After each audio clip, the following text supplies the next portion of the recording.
Hello, everybody. Welcome into the GSMC Sports Podcast. I am your host, Jeremy Lapidus, today, joined by my friend and co-host, Nolan here.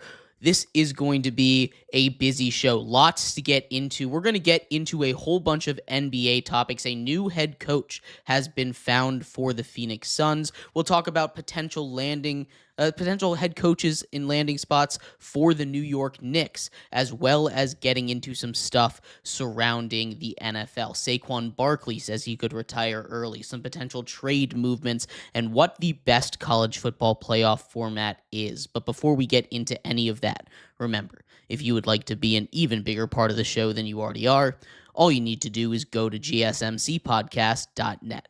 Or if you're on YouTube, you can use that super chat feature. If you do either of those two things, a message should pop up on the bottom of the screen for you, me, and everybody else around the world to see. If you do have a burning question about sports, anything at all that you would like to ask, go and throw that in the comments. Throw it in the chat. I will get to it as soon as I possibly can. I appreciate everybody so much for sticking around, talking some sports with me here on a beautiful Wednesday, June 4th. But like I was saying, me and Nolan here are ready to break down the biggest topics in sports here. Nolan, how are you doing today?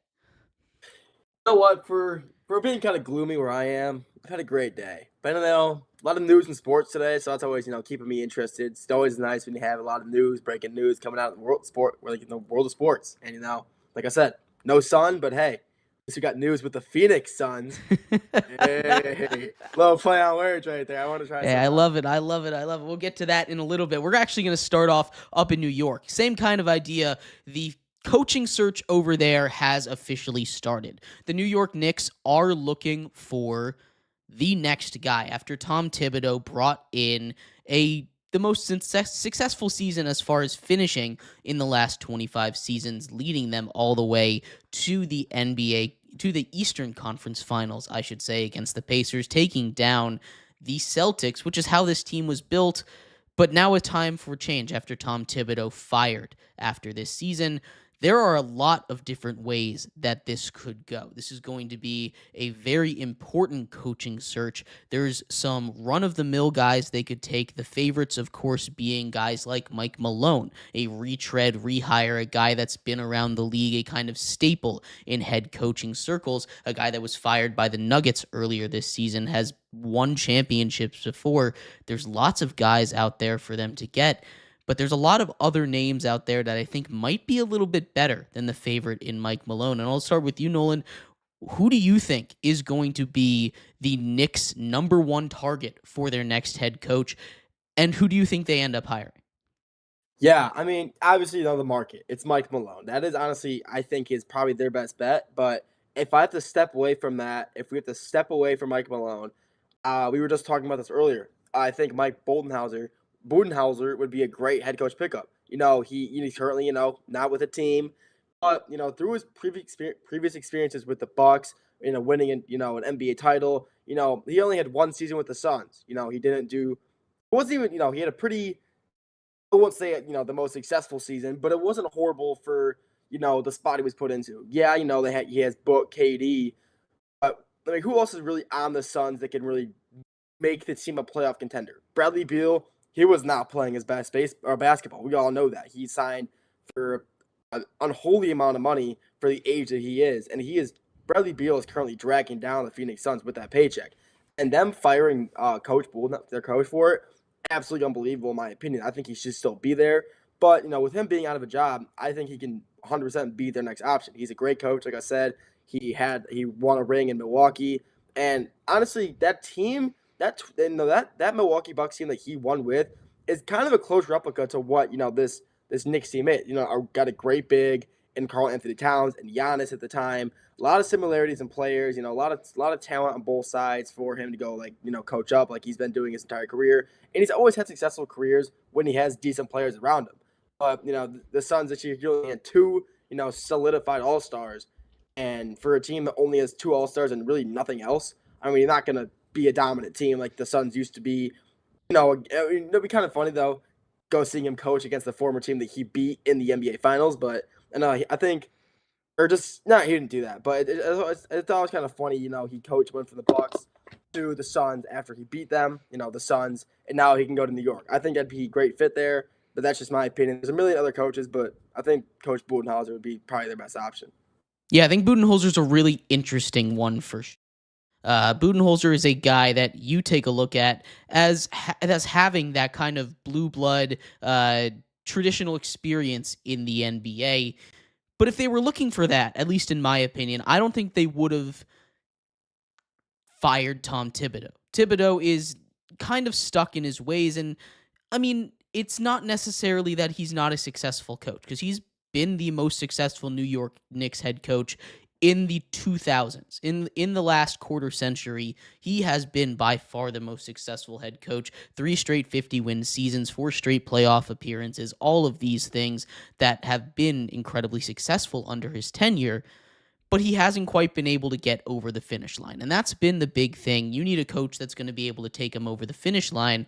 I look at guys not really that have been established in the NBA before, either guys that are a little bit younger, some assistants, kind of like the way that the Phoenix Suns did, hiring Coach Ott, that we'll get into later on in the show here, or going at the college ranks. And I think that's more likely of a way for them to go. I think there's a lot of different college coaches out there that are more high profile.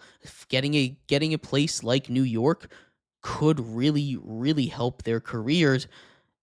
A couple guys that I'm looking at over there, guys like Danny Hurley. He, of course, was in those discussions with the Lakers last season. It seemed like a done deal if he wanted the job. He decided to stay at UConn instead of taking a job with the Los Angeles Lakers and LeBron James. He got an extension over there at UConn. UConn didn't have the kind of season that they really expected last year, struggled a little bit out of the gates, did not go as far into the tournament as they were expecting, gave Florida, the eventual national champion, a real run for their money over there in the Sweet 16, though.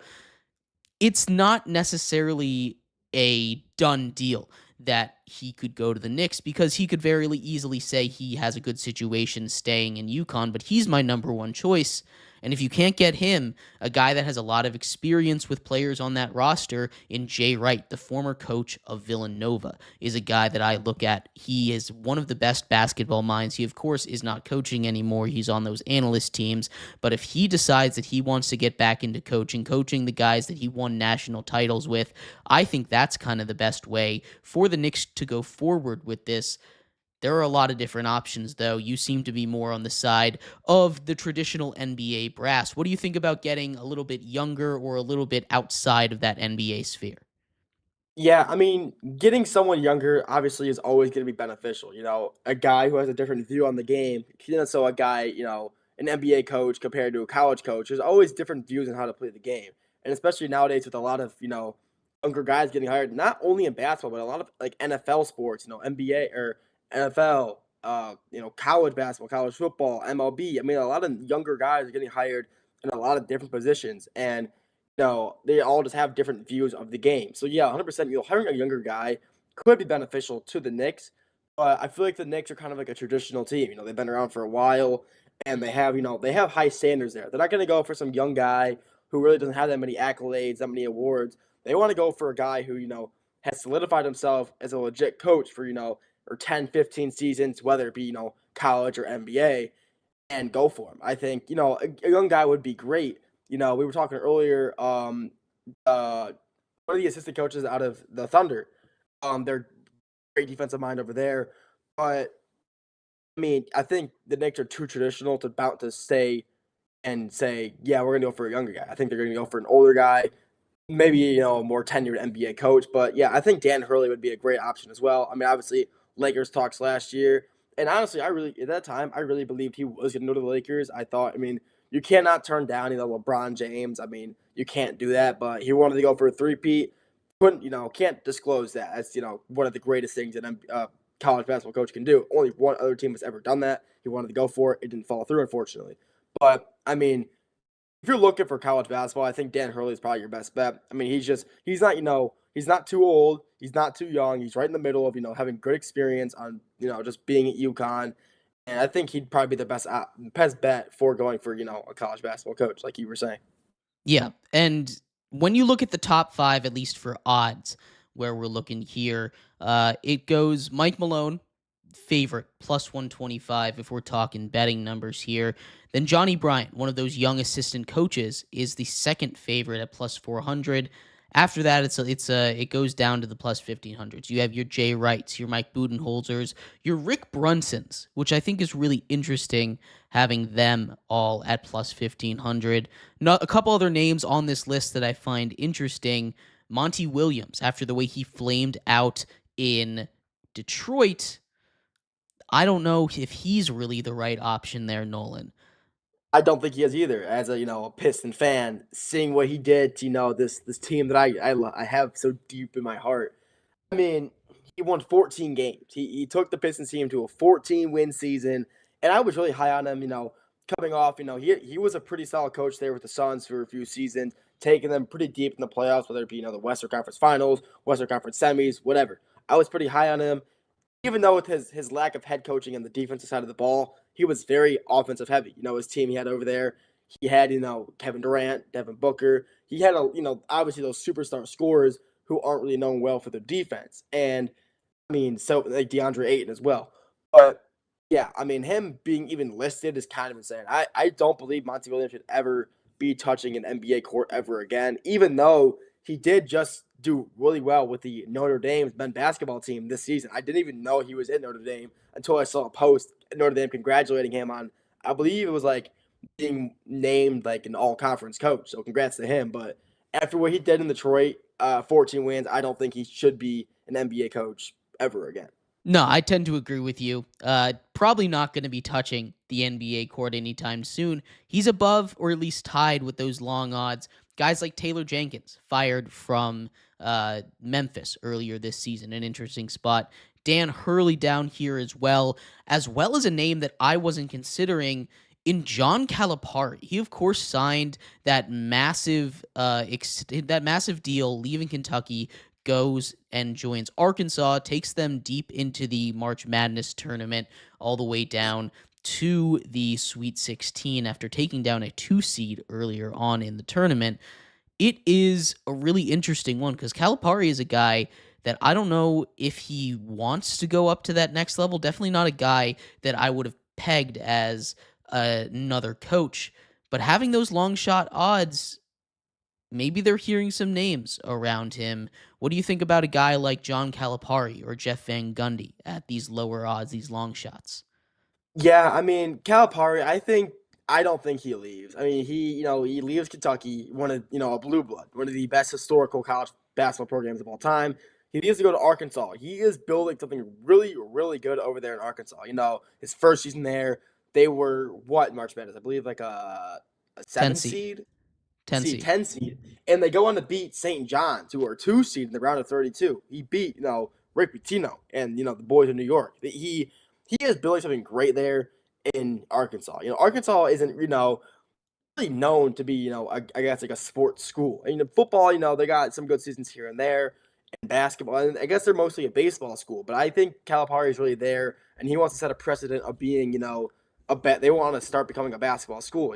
Having some really good success first year at that Arkansas after leaving Kentucky. I think he'll stay. And Van Gundy, I don't know. I just don't think he'll be leaving either. I think he where he is fine. I just still believe I think it will be Michael Malone as the Knicks head coach. I just think the Knicks will be. I just don't see it happening any other way. I think he's just the best option available, whether it be any level. I think he is the best guy on the market to go for the head coach. I just think that's the truth. Yeah. Comment from Kenneth here. Long time no see, man. But Phil Jackson is an interesting one. He is a little bit old over there. Phil Jackson at 79 years old. Maybe you get that triangle offense back in there. You get that old school back in the NBA. Everyone's talking about a new style NBA, but it's all going back to Phil Jackson and that triangle offense. Honestly, I think they could run it over there with the personnel in New York. But at 79 years old, he'd be 6 years older than the oldest head coach in NBA history, which is Greg Popovich, who just stepped down, became the president of basketball operations as opposed to a head coach. That'd be quite the hire. Phil Jackson to the Knicks is something that I'm sure Knicks fans in the 90s would have loved to have happened. But 30 years later, I don't know how excited they would be about that. It's definitely a very interesting one. Overall, it feels like everything is going towards Mike Malone. And at the end of the day, I think that's a mistake. I really do. Bringing in a guy like Mike Malone, I'm not saying he's a bad head coach, but when you have a year, especially like this year, where it is arguably the most important year in franchise history for the Knicks, at least in recent franchise history for the Knicks. They were so close to making it out of the East, and with a very weak East, weaker than usual after bringing in after the Celtics lose Jason Tatum for the season. This is the season where they need to go all in. They need to just say, this is the one that we are going to win. It just does not feel like Mike Malone would be the guy that is going to be that all-in push. I like one of those guys coming from college, but again, Kenneth likes Mike Malone here. It seems like you like Mike Malone here, Nolan. It's going to be a very important decision, maybe the most important decision the Knicks have had to make in the last 20 to 30 years for this coaching spot. But we're 100%. Go for it. I mean, I was just saying, the Celtics being gone. I think if they want to make it out of the East this year, a little sidetrack, they're now to focus on beating the Pacers. They have to focus on the team to build around because this year, they built around beating the Celtics. Now they have to build around beating the Pacers. I think obviously they're going to be the best team in the East next season, in my opinion. So I think, they have to find a head coach who is willing to kind of create, move some players around, maybe positions they don't want to play, or have, be uncomfortable. Make the GM make trades to help beat the Pacers. I think you need a guy who is going to be affirmative, who is going to be he can get in there and immediately set a tone. And that's why you just need an older guy to be able to go in there and do that. They're going to listen to a guy like Mike Malone. Yeah, if you got Phil Jackson there, I'm pretty sure they'd listen too. But I'm not really sure Phil Jackson's really cut out to be coaching the NBA anymore. Like you said, if this was the '90s and you're getting Phil Jackson, I mean, the Knicks probably wouldn't 3 or 4 NBA championships, but this is the '90s. But we're done with the '90s. This is the 2020s. It's a different era, man. It's a different era. Absolutely. This is, like I said, a very important decision, but it's going to be a very important offseason. I'd like to see them go all in, but that is a topic for another day. We're going to take a quick break here. When we come back, we turn our attention over to the world of college football. College football, of course, in the midst of another one of their very important decisions as they're in a transition era of their own with the NIL money changing the playoff formation. 16 teams playoffs is seemingly what is going to happen. Me and Nolan here, we're going to break down what the best possible scenario for that 16-team playoff, which format is best, coming up next here on GSMC's Sports Podcast. I feel like I'm losing my mind. Is everybody in the world blind? Please, Lord, give me a sign, a sign. I feel like I'm losing my mind. Is everybody in the world blind? Please, Lord, give me a sign, a sign. I wanna be the greatest. Everybody on the fake shit. I look around and feel like everybody is the fakest. I make this every day and I'm impatient, hoping one day I blow up from the basement. Statement, the top is so vacant. I don't hear shit that I think is amazing. Waiting for my day when I'm playing sold out shows for 1,000 faces. Hey, give me that crown, get in my way and to be put down. It ain't your place, all this my town. If I want that shit, then I'll get it right now. I'm losing it, the noose it fits, I'm losing shit. A stupid myth, you choose to live or choose to dip. You choose to fight or lose your grip and lose a gift. I feel like I'm losing my mind. Is everybody in the world blind? Please, Lord, give me a sign, a sign. I feel like I'm losing my mind. Is everybody in the world blind? Welcome back to the GSMC Sports Podcast. I am your host, Jeremy Lapidus, joined today by my friend and co-host, Nolan here. We are if you're just tuning in, we just finished going over who the next head coach for the New York Knicks might be after they let go of Tom Thibodeau after an incredibly successful season, reaching the Eastern Conference Finals for the first time in over 25 seasons. In this segment, we turn our attention over to the world of college football real quick, as some more era-changing, era-defining discussions are going on, this time with the playoff format. Of course, they just expanded to a 12-team format, one that was by no means perfect, but they are now looking to expand to what seemingly is going to be 16 and a lot of different options for how they might do that. But before we get into it, remember, if you would like to be an even bigger part of the show than you already are, all you need to do is go to gsmcpodcast.net. Or if you're on YouTube, you can use that super chat feature. If you do either of those two things, a message should pop up on the bottom of the screen for you, me, and everybody else around the world to see. If you do have a burning question about sports, anything at all that you would like to ask, go ahead and throw that in the comments. Throw it in the chat. I will get to it as soon as I possibly can. I appreciate everybody so much for sticking around, talking some sports with me here on a beautiful Wednesday, June 4th. But like I was saying, Nolan, we are going to get into a little bit here on college football specifically. College football, like I've said, is in the midst of a crazy turnaround. Probably the most crazy change that we have seen in any sport really ever. The fundamentals of it are changing. But one of the big discussions with college football overall is with this college football playoff format, because this 12-team college football season had its fair share of disputes. Alabama didn't get in. South Carolina didn't get in. Teams like Boise State and Indiana and all these arguments that got in ahead of these blue blood teams of the college football world.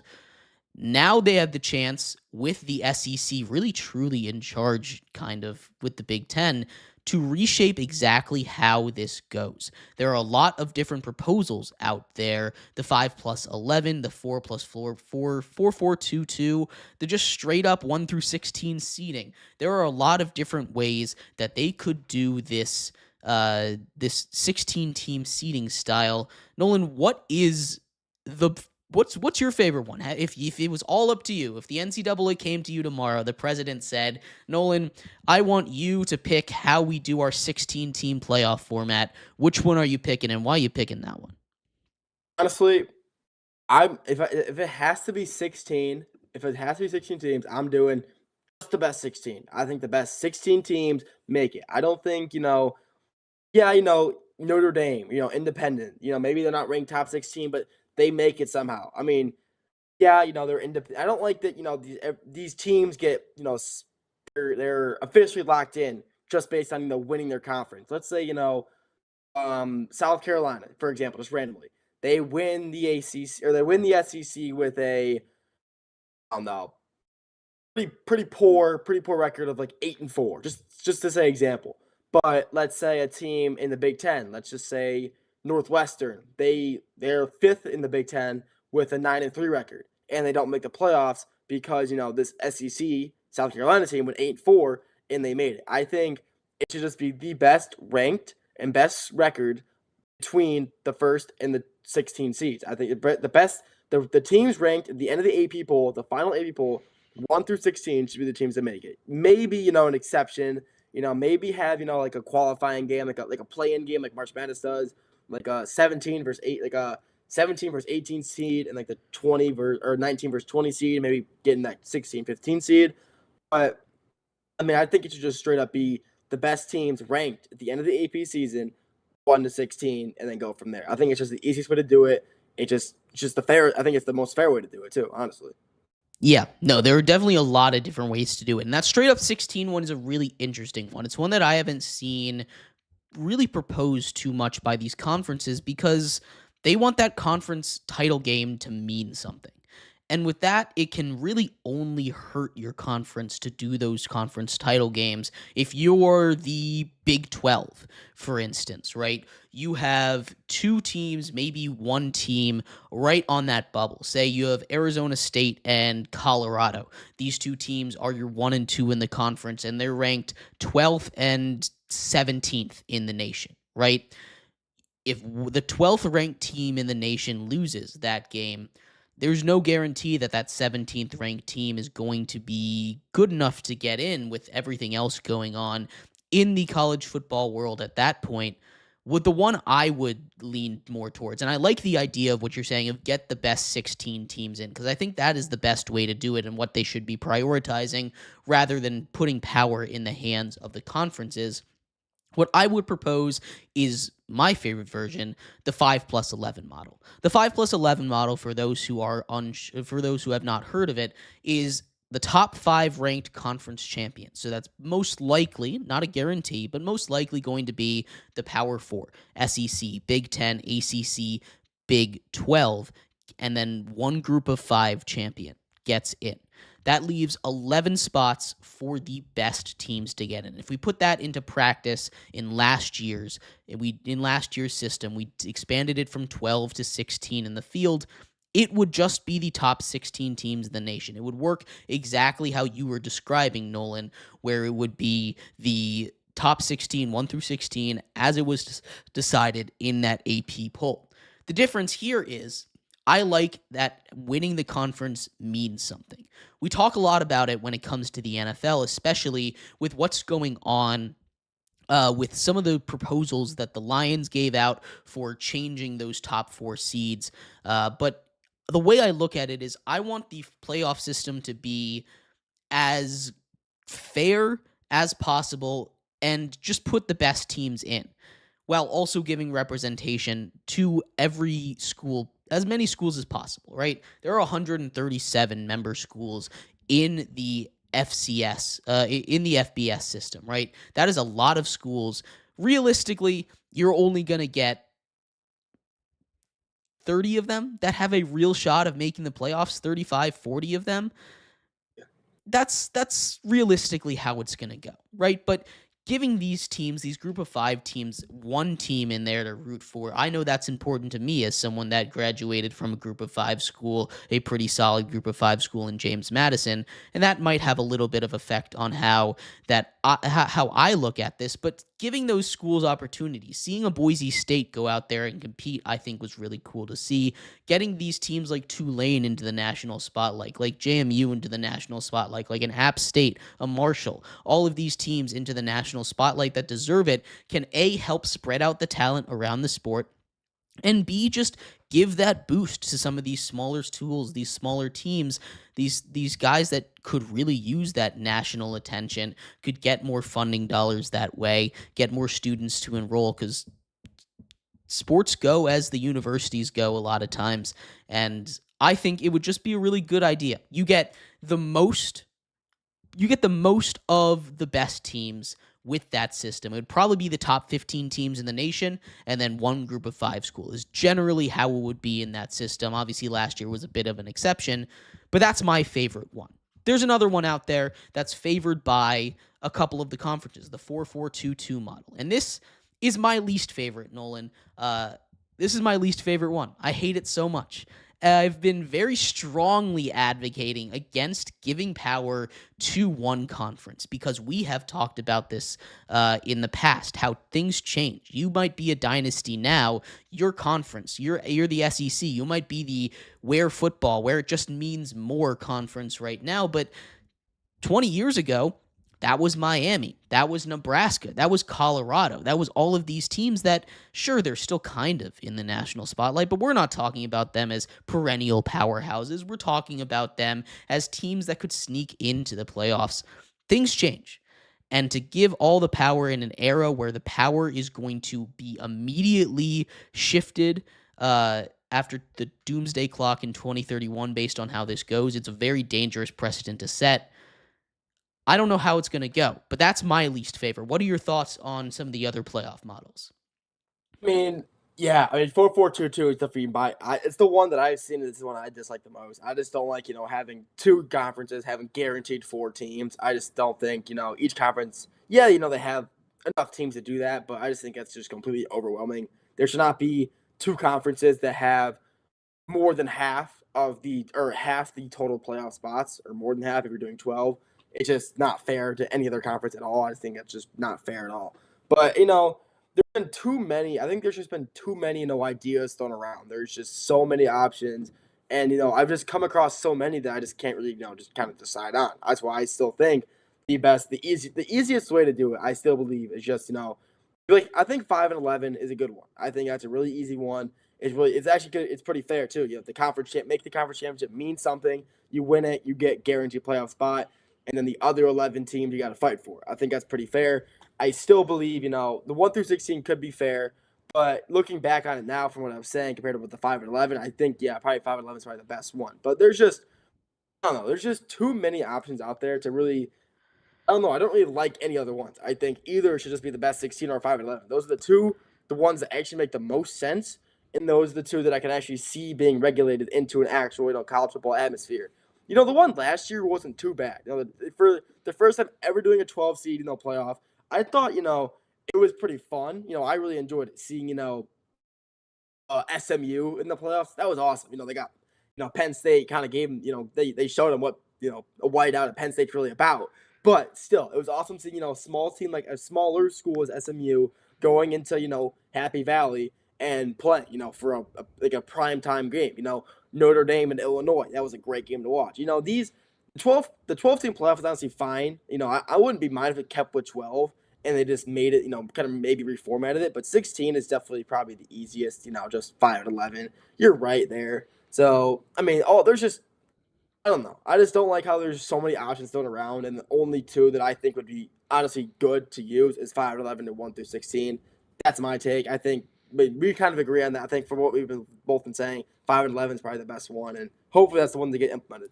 2031, we'll see what happens there. Hopefully, something can come through so we don't have to deal with a 4-4-2-2, because I would despise that. But we'll never know. We're not the NC. We're not the directors of the NCAA. We're not running the show. We're talking about it. That's it.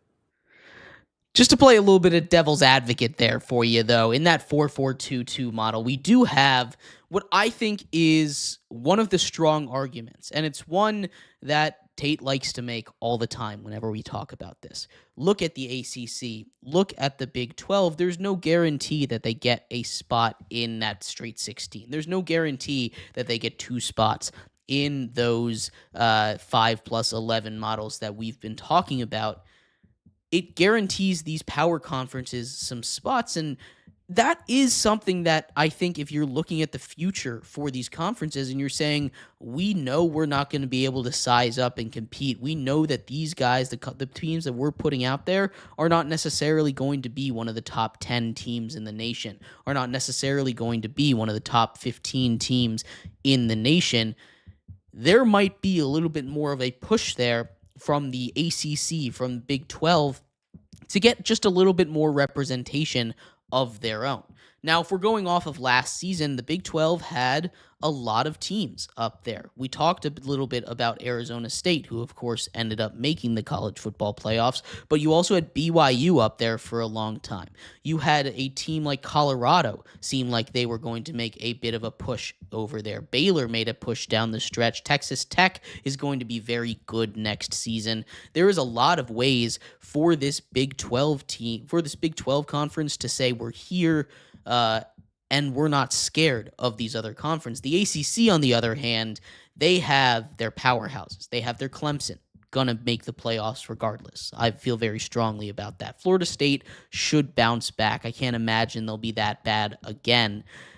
I can't see them being that bad a second time.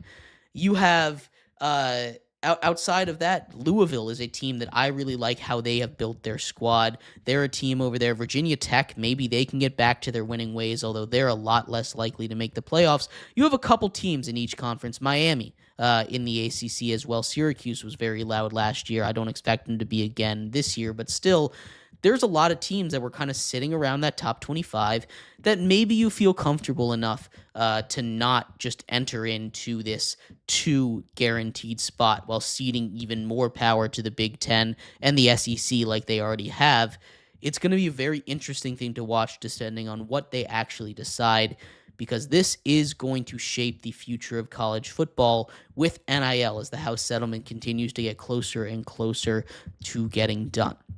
But like I said before, my favorite model is that 5+11 model. I just think that's the best way to do it overall. You get that conference championship game to mean something while also getting the next best 11 teams in there, and you don't even really have to reseed too much. But I would love to hear your guys' thoughts. What do you think is the best college football playoff format model? Which one would you choose if you were the president of the NCAA for a day and you had to make that decision? I'd love to hear what you have to say. We're going to take a quick break. When we come back, we turn our attention back over to the NBA. We kind of mentioned it a little bit at the start of this episode, but the Suns have found a brand new head coach. We'll talk about who he is, what this means for the Suns going forward, and much more coming up next here on GSMC Sports Podcast. Looking for your daily fix of sports talk without having to pay for it? GSMC Sports Network is available on YouTube. Just search GSMC Sports Network. Get your fix of daily sports talk shows on YouTube, absolutely free. NFL, college football, NBA, MLB, MMA, UFC, fantasy football, and so much more. GSMC Sports Network has shows running all day long, with new sports shows starting every 2 hours. Just like on your favorite cable sports channel, except GSMC Sports Network is absolutely free. Just search GSMC Sports Network on YouTube to catch one of your new favorite shows, like the GSMC College Football Podcast, Chip Shot Football Podcast, Hoops and Heels Women's Sports Podcast, GSMC Basketball Podcast, and so many more. Check it out for yourself. GSMC Sports Network, now available on YouTube absolutely free. Search GSMC Sports Network on YouTube right now.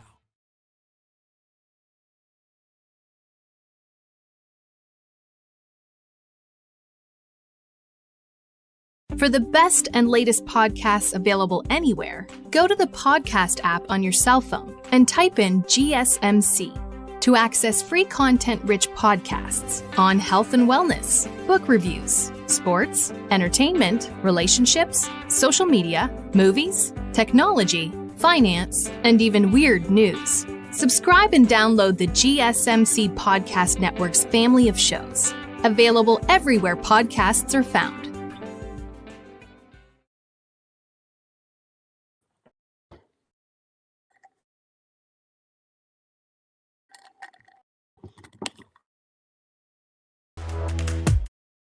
Welcome back to GSMC Sports Podcast. I am your host, Jeremy Lapidus. Today is Wednesday, June 4th. If you were just tuning in, we just finished going over all the potential playoff models, which one we think are best here for the college football 16-team playoff format that will be coming out soon, as well as talking about who is going to be next head coach for the New York Knicks. In this segment, we turn our attention back to the world of basketball as a real head coach has been found in the desert. The Phoenix Suns, with their fourth head coach in 4 seasons, finally have a new one, and one that I think actually might last a little while as opposed to some of the other rentals that they have had in the past.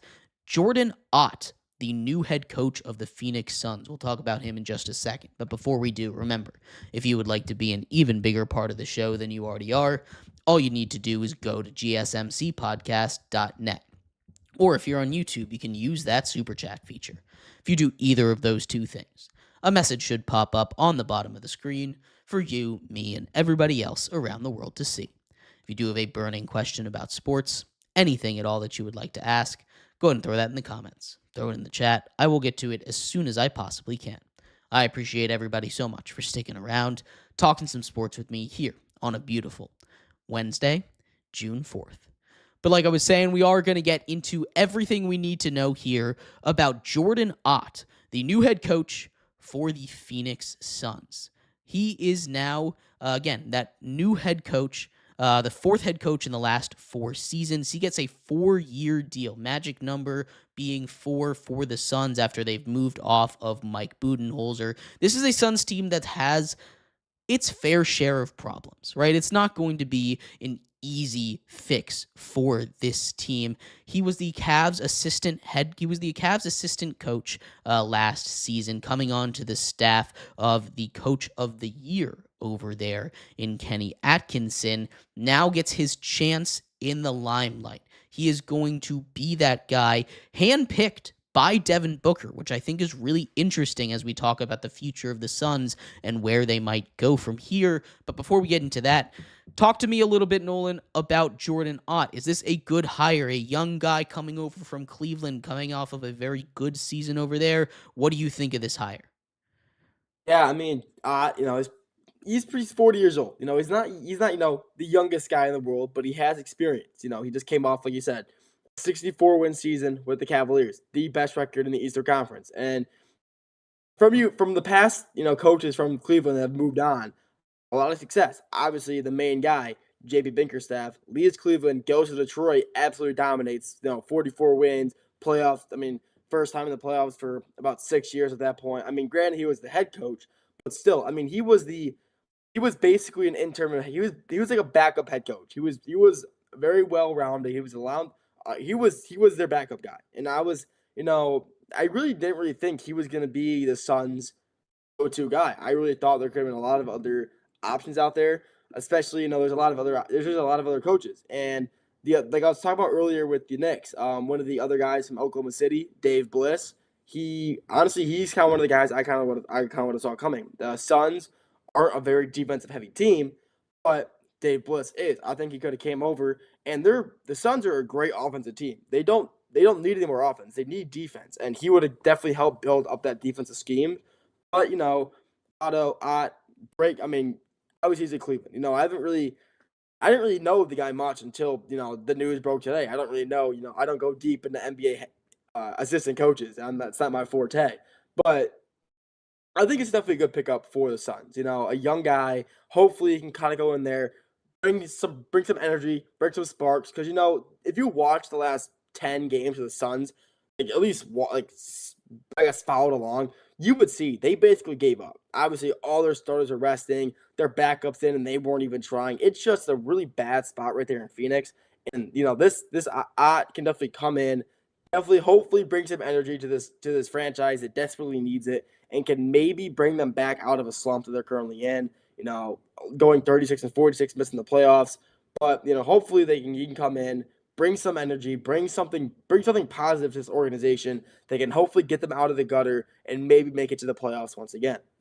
One thing that I want to focus on with Ott being hired there is the fact that Devin Booker was a part of that search. There were a lot of trade rumors around a lot of these star players for the Suns. Of course, it's all but a done deal that Kevin Durant is going to be out with the cap numbers that the Suns are dealing with, as well as with just the situation that they're in. Bradley Beal said he's open to moving during the summer. He wasn't really open to moving in the middle of the season, and that's something to watch as well with his massive contract, although I doubt there's going to be too many suitors for a guy like him after how he has been playing recently.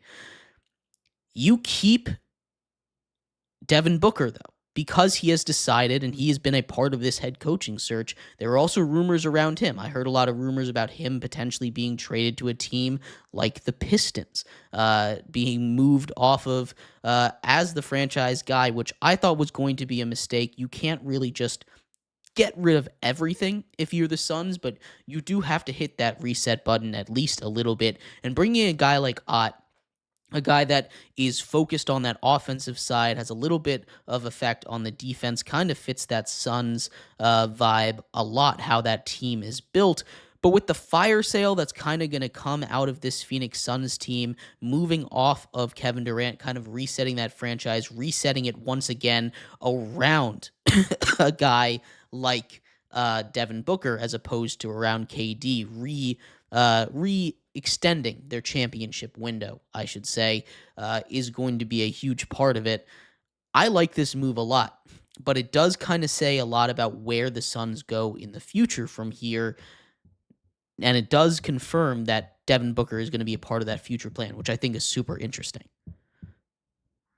Yeah, I mean, there is no confirmation. I feel like this is something that definitely happened. They're definitely not going to get rid of him, but I feel like I've heard stories before of, guys coming to help the head coach position, and then they get traded the season later or like this next offseason. I feel like I've heard stories like that before. I doubt it though. But Booker's been there for so long. I mean, there's just no way he leaves. There's no way to get rid of him. I think he'll end up retiring a Sun. there's no way he doesn't. But this Suns team has a lot of potential. They're still even with the record they had this year, they still have a solid roster. Obviously Devin Booker, one of the best guards in the NBA still. Obviously, you had KD. If he manages to end up staying in Phoenix, I'll be so surprised. If they somehow manage to figure something out, which I don't believe will happen. I think he's gone. Kevin Durant, he honestly wouldn't be surprised if he ends up in Dallas. Somehow in Dallas. Who knows? But I mean, that's something would happen too. But I mean, the Suns have, a lot of young talent in Phoenix. But will they utilize it? Who knows? If I can somehow build them up, if he can somehow manage to, improve their young core, they could be a playoff team. I wouldn't say this year, but maybe the year following or one of the previous years after that. I think they could be back in the playoffs, hoping to make a run like they used to make in the 2020, early 2020s. It still is pretty early 2020, but 2020, 21, 22, and they were making deep runs with their heavy offense. And if I can somehow manage to formulate a good defensive scheme, even a mediocre defensive scheme, they will be a good team because their offense was still scoring a good amount, even with a lot of their starters being out and their backups and their bench players kind of not trying as hard. They were still putting up 90 to 100 points, which is still, average for an NBA team now. But still, it kind of shows that with their bench players not trying, they're still putting up good numbers like that. They are a very good offensive team.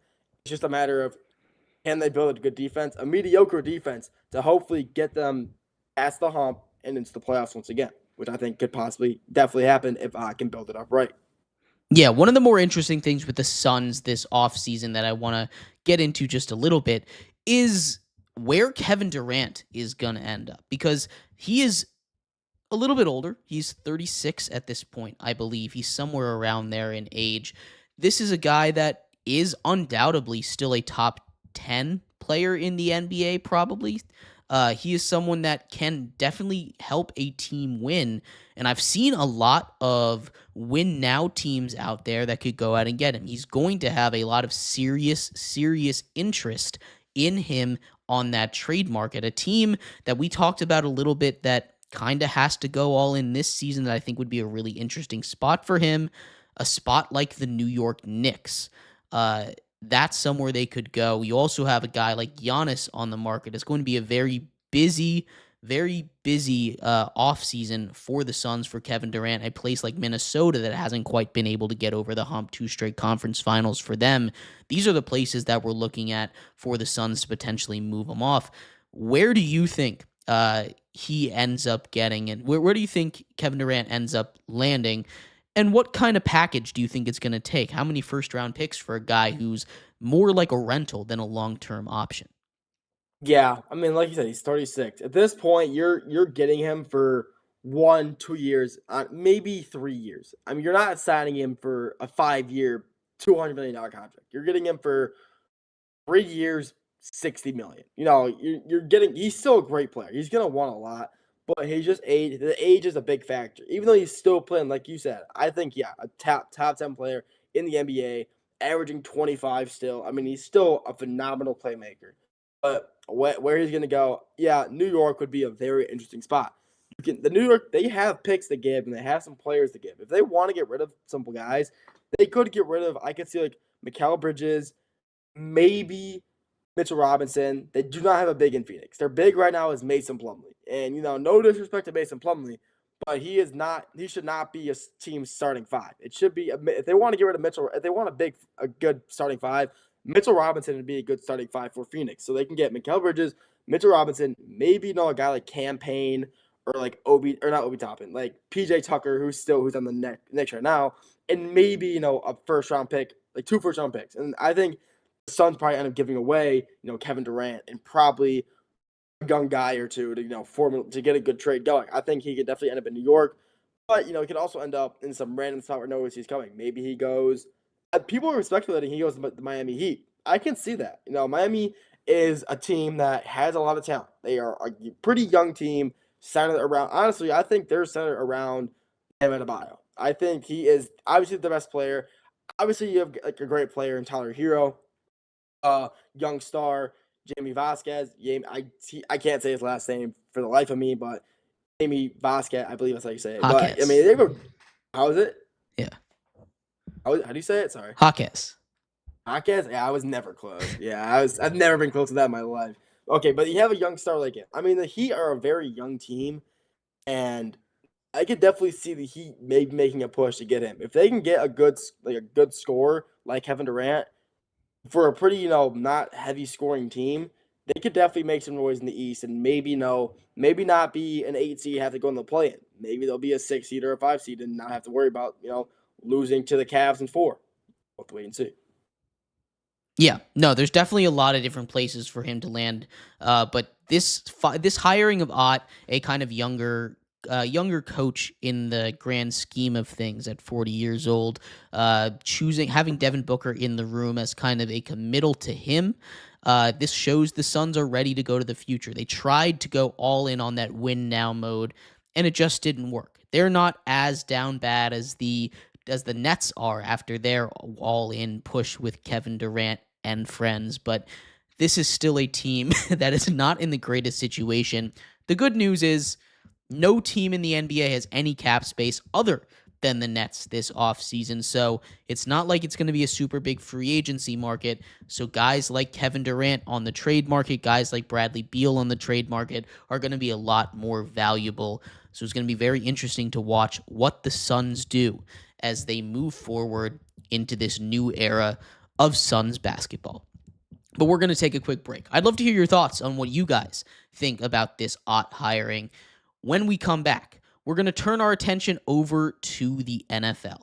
The NFL has a lot of rumors going on, of course, some potential trades with some star tight ends, as well as where some guys that have already asked for trades, some corners like Jair Alexander and Jalen Ramsey might end up. That's coming up next here on the GSMC Sports Podcast.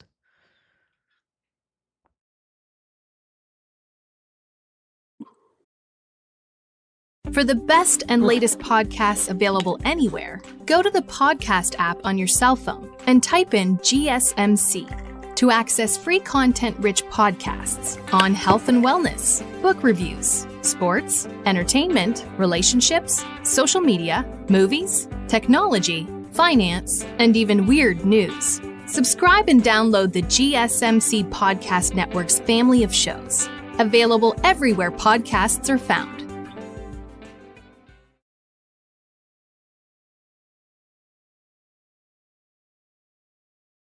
Looking for your daily fix of sports talk without having to pay for it? GSMC Sports Network is available on YouTube. Just search GSMC Sports Network. Get your fix of daily sports talk shows on YouTube, absolutely free.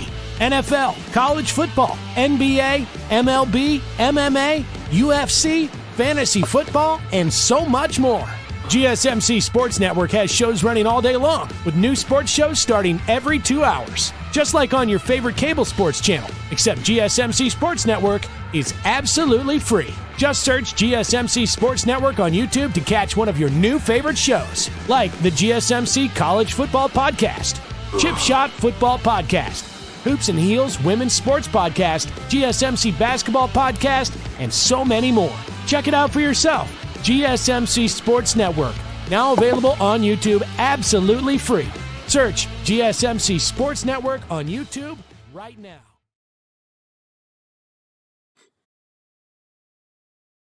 Welcome back to the GSMC Sports Podcast. I am your host, Jeremy Lapidus, joined today by my friend and co-host, Nolan here.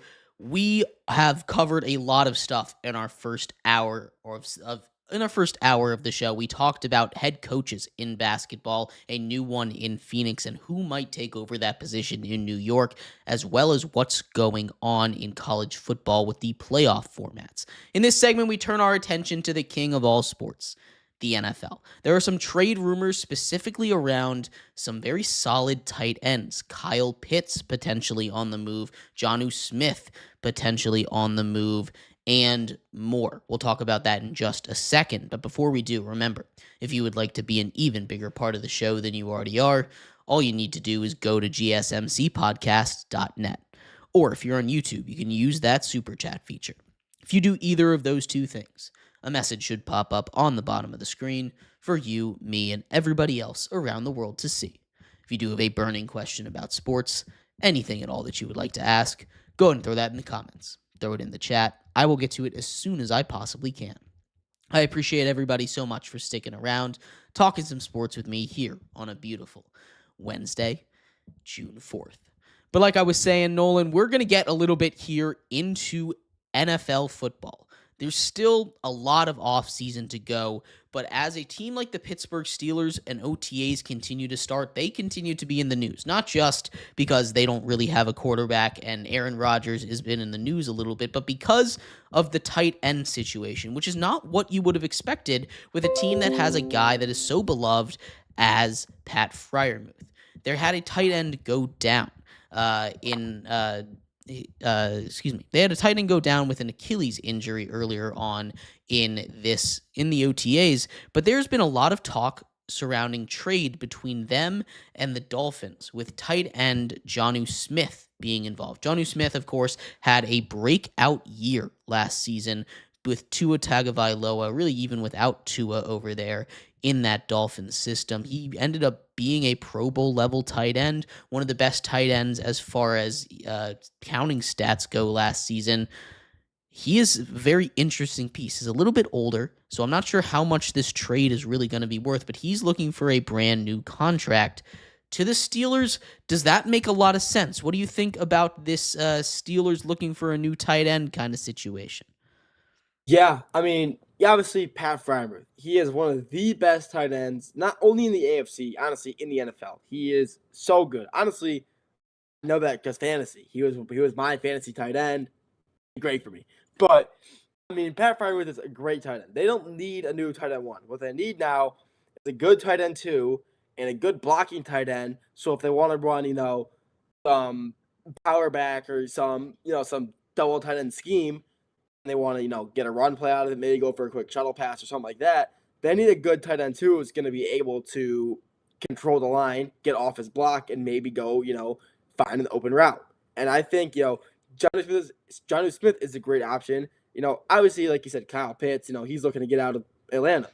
But honestly, if I'm Steelers, I'm honestly looking for Kyle Pitts. Jonnu Smith is a great tight end. Don't get me wrong. He had a great season with the Dolphins and having honestly no quarterback the entire year. Tua for a few games and then a backup and multiple different backups throughout the season. And he had a great season, especially with Tyreek not playing a lot, Jalen Waddle not getting a lot of targets. He was honestly kind of the number one guy. He was their go-to. Yeah, I'm looking to pass. I'm finding Smith kind of, on an out route, on a quick pop route, whatever. They're looking for him. And he was open. He was big. He's big enough. Even at his age, he's still moving relatively well for his age. He's still as big as ever. And he's able to, get off the ball relatively quick for his age and his speed.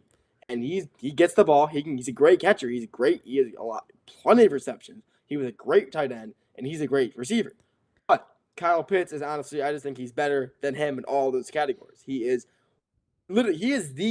believe he was the highest tight end prospect, one of the highest tight end prospects of all time. And he's being wasted in Atlanta. Atlanta hasn't done much recently in the NFL. They really haven't. Quarterback, they had Kirk Cousins. And, they drafted Michael Penix before him. And, both of them are good quarterbacks, but their previous problems, they're not targeting Kyle Pitts at all. You would think one of them would. Nope, neither of them do. He needs out of Atlanta. And if he managed to get his way to Pittsburgh and get behind potentially, if you're a Steelers fan, hopefully a quarterback like Aaron Rodgers, he will find his home there. He can hopefully bring his name back up and to be one of the greatest, because he was, like I said, he was projected and considered one of the best tight end prospects of all time. And hopefully he can bring his name and reputation back up to those standards if he gets behind a quarterback like hopefully Aaron Rodgers, if not Will Howard. Right. No, you're right. It's a very interesting situation, and we'll get to Kyle Pitts in a second, but I want to focus on the Steelers, and it's one of those things that I'm a little confused about for why they're trading for a tight end. You do lose Donald Parham Jr., who I think is a really good contested ball kind of tight end, a little bit of a blocking tight end, but you have Pat Freiermuth, which we've gone over, definitely a top 10, 12-ish tight end. Not really a guy that's going to set the world on fire when it comes to tight end play overall. But behind him, you want a blocking tight end, you have the blocking tight end, Darnell Washington over there, the big guy out of Georgia. He is not the best receiving tight end, but he's got a little bit of juice out there when you need him. Jonnu Smith is 29 years old. Jonnu Smith is overachieving. He's looking for more money. He's most likely, I should say, not going to get traded, at least in my opinion, with what I'm seeing right now.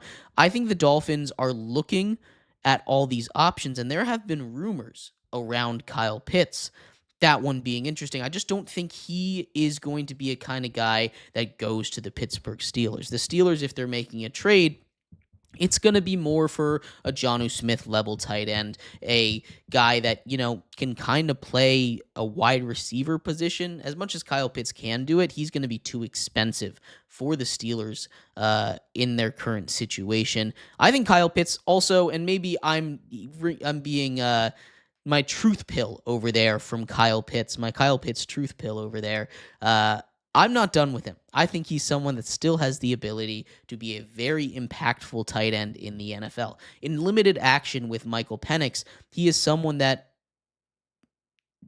was a lot better when you look at his production numbers. It's not going to be, Gronk level. It's not going to be Kelsey level, but for a guy that went in the top 5 in the draft, ahead of guys like Jamar Chase, ahead of guys like Penei Sewell, he just has not really lived up to what you expect in a guy like Kyle Pitts. But I still think he's been solid. He's been a solid tight end, but the expectations that are put on him, he kind of reminds me of a Zion level guy, right? His hype coming out of college was going to be maybe the best tight end of all time, and his hype is what Brock Bowers turned into. Brock Bowers is what he was supposed to be, and he still has the ability to be it. I think having a whole offseason with Michael Penix is going to do wonders for him. I don't know if this is the year he's really going to break out, and I think I need to temper my expectations. I think we all need to start to temper our expectations a little bit with him, as opposed to being a 1,500-yard receiver. Just put him down as a really solid tight end. If he can get into the end zone a couple times, we look at his career a lot different than we do right now. He was still a 1,000-yard receiver his rookie season. He was still a guy that makes plays, even if he's not getting into the end zone. It's kind of the same problem that Julio was having down in Atlanta. Maybe there's something in the water over there, but there's a lot of potential tight end movement as we take a look around. But it's not just the tight ends that could be moved. There's also a couple corners that are out there, potential movement in the NFL. Some top guys. A guy that was in the top 10 of PFF's list, although PFF not necessarily the greatest at just listing things. They did their corner list a couple days ago. Jair Alexander is a guy that's been on the trade block for a long time. He's someone that I think is still available. It's going to be a very interesting thing to see if he or a guy like Jalen Ramsey get moved, and at what price they might get moved for. There's lots of teams that could use corners, Nolan. But do you see these guys get moved anytime soon, or do you see them just kind of sticking it out with the teams they're on for this season? Okay, first, Jair Alexander. I don't think he leaves. I think he will end up staying in Green Bay. I think Green Bay loves him. The fans love him. I think Green Bay is a great team. They made the playoffs this year. They had a great record in the very, very good NFC North. I just do not see a reason for him. I don't think he leaves. I don't think the Packers want him to leave. I just don't think they can come to a decision on what the contract wants to be. I think he wants to stay there, but he wants a lot. But I just don't think the Packers are willing to pay that. So if they can finally somehow come to a middle ground and figure that out, he'll stay there because he is a great quarterback. He is one of the best in the NFL. Every time we play the Packers, I am more worried about our offense going against, like Amon-Ra St. Brown going against Jair. I am scared. Jair is one of the best lockdown corners in the NFL, and he has always been that way since his rookie year, and he's been that forever. And I think he stays. I just don't think he ends up leaving. And then Jalen Ramsey, I think he ends up out of Miami. I think I was seeing this I was watching ESPN the other day, and they have the Rams going back to go for Jalen Ramsey. They were predicting the Rams are going to be a team that are going to be very heavily focused, key eye on Jalen Ramsey. He obviously was great in LA. He obviously won a Super Bowl with them, and they shipped him off to Miami. And he's still a great player in Miami. Don't get me wrong. He hasn't been the talk of the town over there for sure. But he's still got he hasn't lost any skill since going there. He just hasn't been in the media. And I think if he ends up going back to LA, especially with them acquiring Devontae Adams this offseason, I think if they manage to get that and having those two superstars on both sides of the ball, the Rams could be a very good team, especially if they somehow manage to go get Jalen Ramsey, which I think is a total possibility because they want him back so bad. Yeah, no, I think you're right. There's a possibility he goes over there, but being a corner is a young man's game in the NFL. We talk about running backs being a young man's game. Corners are even shorter of a shelf life. They are the best athletes out there on the football field. They not only have to keep up with the fastest players on the field, they need to be able to be big, physical enough to tackle them and lay out a running back or play a little bit, get a little bit of a tackle in there. It is the hardest position to play. It's the hardest on these athletes. And that's why the shelf life is so short. You see a guy like Jalen Ramsey, who is definitely on the downward trend part of his career. You saw the Dolphins give him a way too big of a contract last season, which is why they're probably looking to move off of him. It's just not a good fit over there. Now, I think he is honestly more likely to spend the year in Miami because I think they're asking for too much. He is a very big contract. It's not going to be easy to move off of that. Jair Alexander is a guy that I look at for someone that if there's going to be that corner to be moved, it's going to be him. He's still got a couple years left. He's been dealing with injuries, but when he's out there, like you said, he's still been that lockdown corner. He hasn't shown as much signs of regressions, and I think he's still got a little bit of time left before he really starts to fall off that cliff that we see a lot of corners do. He's going to be the one that I'm looking at. But as far as trade markets go, the one that I'm the most interested in and the one that I've been keeping my eye on the most is Trey Hendrickson.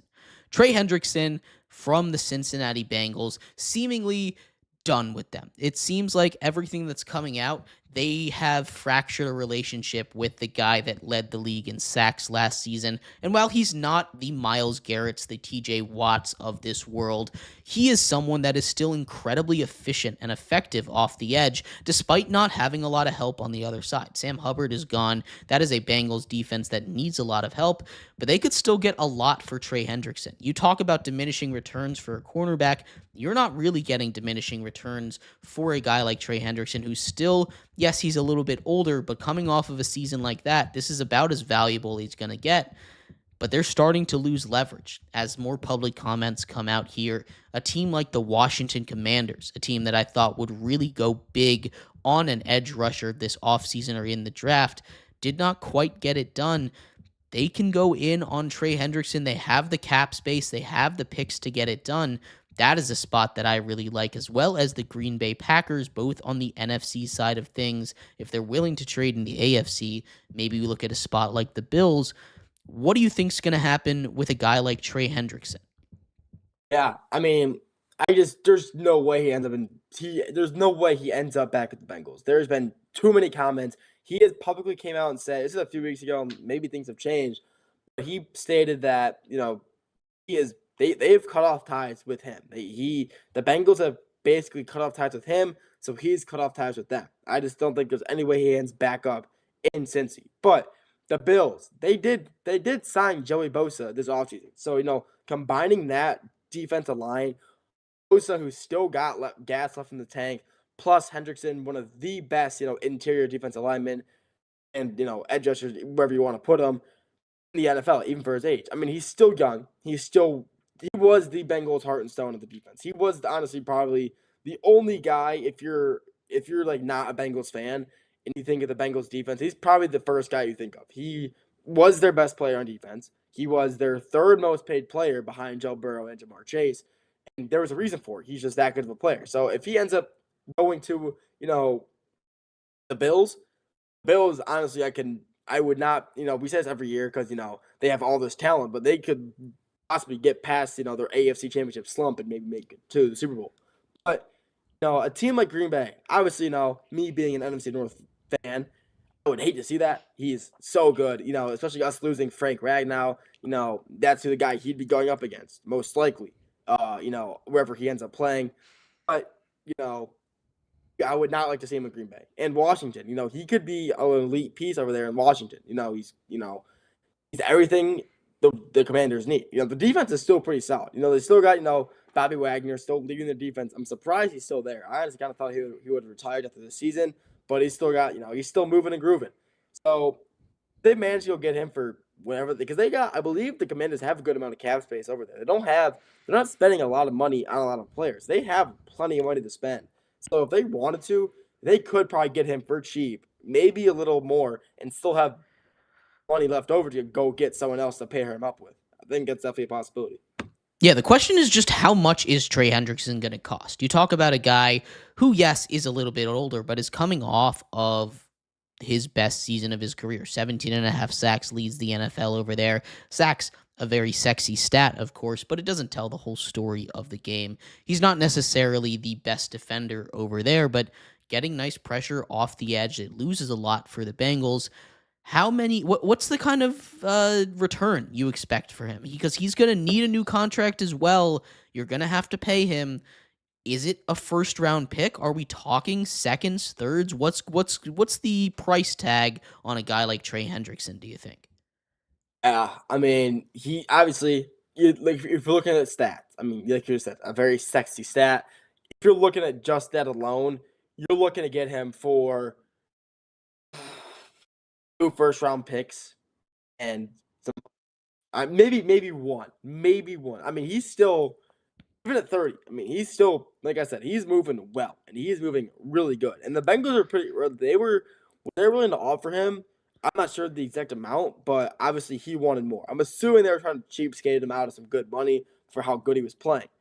And, if I'm, let's say the Green Bay Packers and I want to go get him. If I'm the Packers, I'm willing to give up a first round, a third round, and probably actually I'll do a first and a third, and maybe like another third for Jake Hendrickson. I think he's worth that much. It's a pretty big package for a guy that you're most likely going to have to pay that $40 million, that number, that resetting that kind of edge market. Not sure if he's really worth that, but it's definitely going to be a really interesting thing to keep an eye on over there for the Cincinnati Bengals as the offseason continues to go. We're going to take a quick break, though. I'd love to hear your thoughts. Do you guys think Trey Hendrickson gets traded? And if so, to where? What about the other players we covered in this segment? But like I said, we're going to take a quick break. When we come back, some interesting comments from Saquon Barkley. After the early retirement of Lions center Frank Ragnow, Saquon Barkley said he wouldn't be shocked if he himself retired early. We'll talk about what that means after he just won Offensive Player of the Year on the Madden cover. Is he going to retire soon? That's coming up next here on the GSMC Sports Podcast.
Welcome back to GSMC's Sports Podcast. I am your host, Jeremy Lapidus, today joined by my friend and co-host Nolan here. If you're just tuning in, we just finished going over some potential players around the NFL that could get traded. In this segment, we turn our attention to Saquon Barkley. He made a very interesting comment over the weekend saying that he might retire early.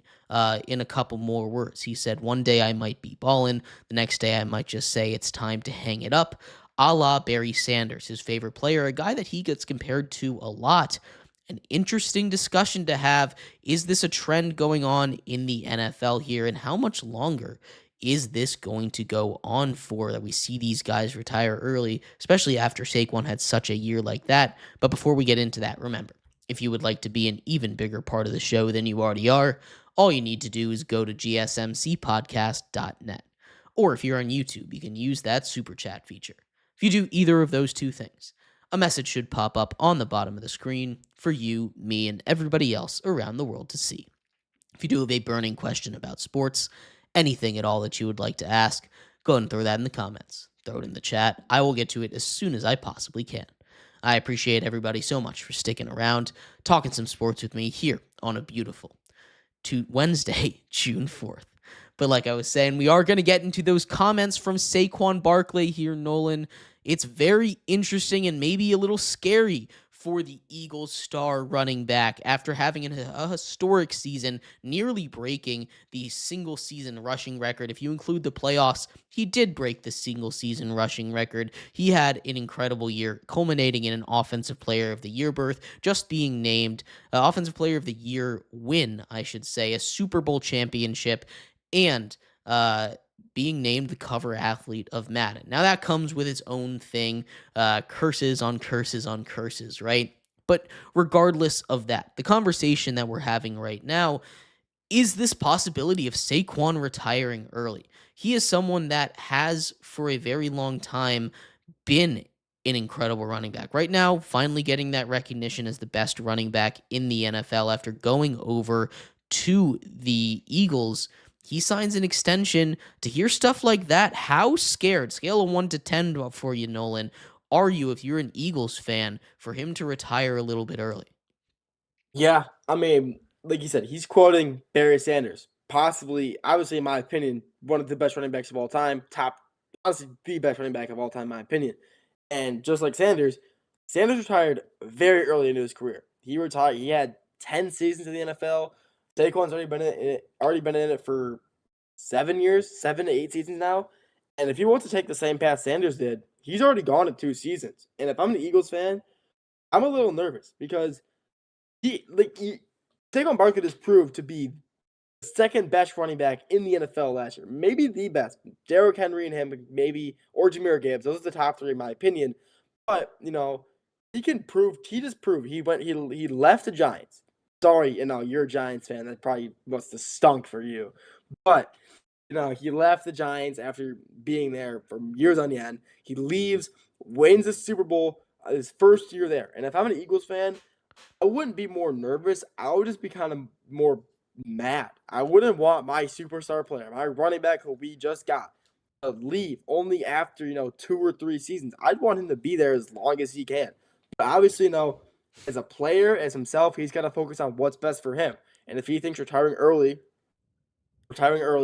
is the best thing for him, he should do it. It's honestly a lot more NFL recently has been a lot more mental health. And maybe there's no mental health stuff at play. I mean, he's obviously running back, getting hit a lot. Maybe stuff happens to your body. You wear down. You want to take care of not only your body, but your mind as well. And as a running back, he's taking a lot of hits. Obviously, he's a running back. And I think him retiring early wouldn't necessarily be because of him not loving the game. I think he still absolutely loves the game. I think it would just be, he wants to take care of himself and be able to stay with his family, be able to be there with his family and not have, some sort of damage to his body that prevents him to do certain things that he likes to enjoy. Yeah, no, it's definitely an interesting thing. And I want to talk about this more on a general thing than just the potential of Saquon retiring early with the shelf life of a running back, right? The quote unquote ceiling, the hard limit of once you hit 30 years old, you fall off a cliff as a running back, right? That's, I think there's special guys that can get past that, and Saquon Barkley is one of those special guys. Derrick Henry is past that, and he hasn't really shown a dip in production. There are plenty of guys that I think have the ability to continue to be this dominant player post that imaginary running back line. But the question here is, does it really affect these guys' legacies? Recency bias is a very powerful thing. I like to think about Russell Westbrook as a really good example, Chris Paul as a good example, as these guys that in the NBA are Hall of Famers. No doubt about it, right? But if they had retired 5 years ago, if Westbrook had retired before he went to the Lakers, right? If Chris Paul had retired after he was with the Suns, we would be talking about these guys' legacies a lot different. Is this something that you think affects the long-term view of how we take a look at these athletes? Barry Sanders, for instance, remembered as one of the greatest running backs of all time. He retired early, and he's a big what if, but is he a guy that would be remembered like that if he kept going until the wheels fell off? It's a really interesting question here. Really is, because Barry Sanders is, like I said, I think he's already talked about, he's one of the best running backs of all time, only playing about 10 seasons in the NFL. If he played for maybe, 5 more seasons, if he could, which he definitely could have, but let's say, if he played for 15 seasons, he could arguably be the best running back of all time if he kept up exactly what he was doing. Granted, talk about basketball, Russell Westbrook. If he retired after, he never went to the Lakers, he retired after Houston, he would be relegated, talked about, honestly, probably better than he is right now. He obviously OKC prime up, then he went to the Wizards. He was Mr. Triple Double with the Wizards. Then he went to Houston with James Harden. I mean, there is no time in his career where you could say he fell off, except for when he went to LA. If he ended his career before then, he would be talked about as possibly one of the greatest shooting guard or point guards of all time. He's up there in that conversation. But if he did that before, went to LA, where kind of tarnished his legacy, he couldn't shoot, he couldn't score, he couldn't play, he wasn't doing nearly as much as he used to, he would be in greater talk. Same with Chris. I mean, Chris Paul's still been doing his thing. He's still, he's a pass first player, so he's doing his thing over there. So Chris Paul's never really changed. He's always been kind of, pass first, shoot an open player. So I think he's still kind of fine. But Saquon, if he retired, let's say in 2 seasons after about 10 seasons in the NFL, I mean, possibility of him not making the Hall of Fame is pretty high at that point. I think he's a great current running back, but if you look at an all-time scale, he would not nearly be close enough to make the Hall of Fame. And I think if he retired early, it would make an impact on his legacy, because let's say he played like Barry Sanders. Let's say he played for 5 more seasons, 15 seasons, and he kept doing what he was doing. He maybe could have won a few more Offensive Players of the Years, maybe an MVP, even though it's mostly given to quarterbacks now. Let's say he managed to win one. At this rate, he absolutely could. He maybe wins one of those, maybe another Super Bowl or 2 with the Eagles, if possible. He could be a Hall of Famer. But if he retires early, doesn't get any of those awards, won't make the Hall of Fame, and then he will be considered, big what if. What if he kept playing? What if he was able to keep playing at his level, win more awards, and then he would have made the Hall of Fame? It's only what ifs at that point, honestly. Yeah, no, it's definitely interesting, and you brought up a couple of really good points there of, guys that retired early, they don't quite have that legacy because of that early retirement. I think of a guy like Luke Kuechly, who is and should have been a first ballot Hall of Famer, but I think because of his early retirement, he doesn't quite get that recognition, and he got passed over in that first ballot last season, right?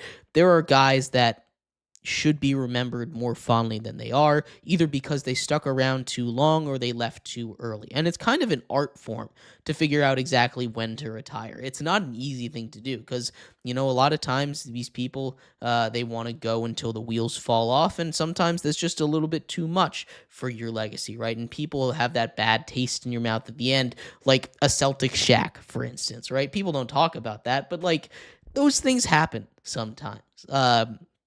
Around different sports. It's just a fact of it. And the fact that Saquon Barkley is already talking about retirement, if I were an Eagles fan, is a little bit scary. No doubt about it. He's someone that has accomplished basically the peak of a running back. He's won a Super Bowl. He has been named Offensive Player of the Year. He just had a season where he was the all-time leading rusher, if you include the playoffs. He is a guy that, if he had played Week 17, would have also broken the single-season record in the regular season. He just had an all-time year, maybe the best running back season ever.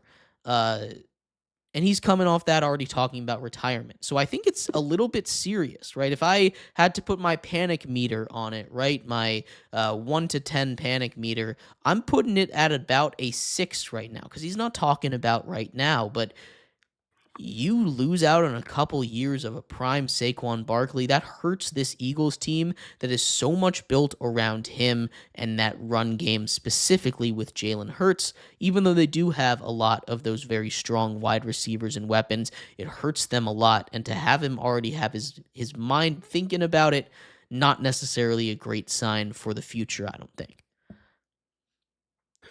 Yeah, I mean, like you said, they are surrounded by plenty of talent there in Philly, where honestly, he doesn't need to have the workload that he does. There is so much talent. You obviously have one of the best quarterbacks in the game right now, Jalen Hurts. He can, honestly, if he wanted to, he could play running back. I mean, he's just that big of a guy. He's not, no, I wouldn't say fast. He's pretty fast, but you put him in the backfield, he could probably last a few possessions, I would say so. But you got plenty of receivers. You got Devontae Smith, the Slim Reaper of the NFL, I would say. No, he's not. He's fast. He's agile. He's quick. If you're throwing it up to him and it's a 50-50 ball, you best believe he's coming down with it. I mean, he's just a great receiver over there. Backwards, great tight end. I mean, he's gone. Is he still there in Philly, or did they trade him off this season? Do you know? They've still got him. Okay, perfect. So, yeah, they still have him. They have so many weapons that are still in Philly. And he could actually just take a few – if they let's say it's a close game, they could honestly still rest him. They could keep him out of the game for a possession or two and make sure he's fine, because like I said, there is a lot of talent over there in Philly where they don't need to use him all the time. Yeah, it's great to have him, but like a thing with the Lions, Dave Montgomery, Jahmyr Gibbs, backfield, they're splitting possessions, and they're going to keep their lifespans. They're going to keep their longevity. It's going to get longer because of them just splitting snaps and them they're getting half the workload, which is, that's going to help you last longer. If the Eagles can manage to go out and get, a solid running back too, to help Saquon split those reps, I think the Eagles fans, I think he'd end up probably reverting that statement, and he'd keep playing longer just so he doesn't have to take, the brute force that he's taking right now, even though he's not getting hit that much. I mean, he's really so agile. He's really, really quick off his feet. He really makes a lot of good moves, but, he's still getting hit a decent amount. He's a running back, obviously he is, but, you get a solid running back too to back up that backfield, split possessions with him, keep him, give him a rest, keep him rested, and get him out there for possession, have him at his best, and then keep subbing in and out, and that'd keep him in the game longer, keep him in the league longer, and possibly, keep him just in the league so he can keep winning awards and maybe make the Hall of Fame. Who knows? Yeah, absolutely. But definitely something to keep an eye on here. We're going to take a quick break. When we come back, we turn our attention over to the world of baseball. Yet another disappointing result for Paul Skeens and the Pittsburgh Pirates. Paul Skeens, 8 innings, 1 run. He's now 4-6 on the season. There's been a little bit of chatter around what his future might look like. He's not too happy over there in Pittsburgh, but he's got a lot of years left to struggle through that Pirates organization. Should they trade him, he would be worth maybe the biggest haul in the history of trade hauls. Talk about that next, coming up here on the GSMC Sports Podcast. I feel like I'm losing my mind. Is everybody in the world blind? Please, Lord, give me a sign, a sign. I feel like I'm losing my mind. Is everybody in the world blind? Please, Lord, give me a sign, a sign. I wanna wanna be the greatest. Everybody on the fake shit, I look around and feel like everybody is the fakest. I make this every day and I'm impatient, hoping one day I blow up from the basement. Statement, the top is so vacant, I don't hear shit that I think is amazing. Waiting for my day when I'm playing sold out shows for 1,000 faces. Hey, give me that crown, get in my way and to be put down. It ain't your place, all this my town. If I want that shit, then I'll get it right now. I'm losing it, the noose it fits, I'm losing shit. A stupid myth, you choose to live or choose to dip. You choose to fight or lose your grip and lose a gift. I feel like I'm losing my mind. Is everybody in the world blind? Please, Lord, give me a sign, a sign. I feel like I'm losing my mind. Is everybody in the world blind?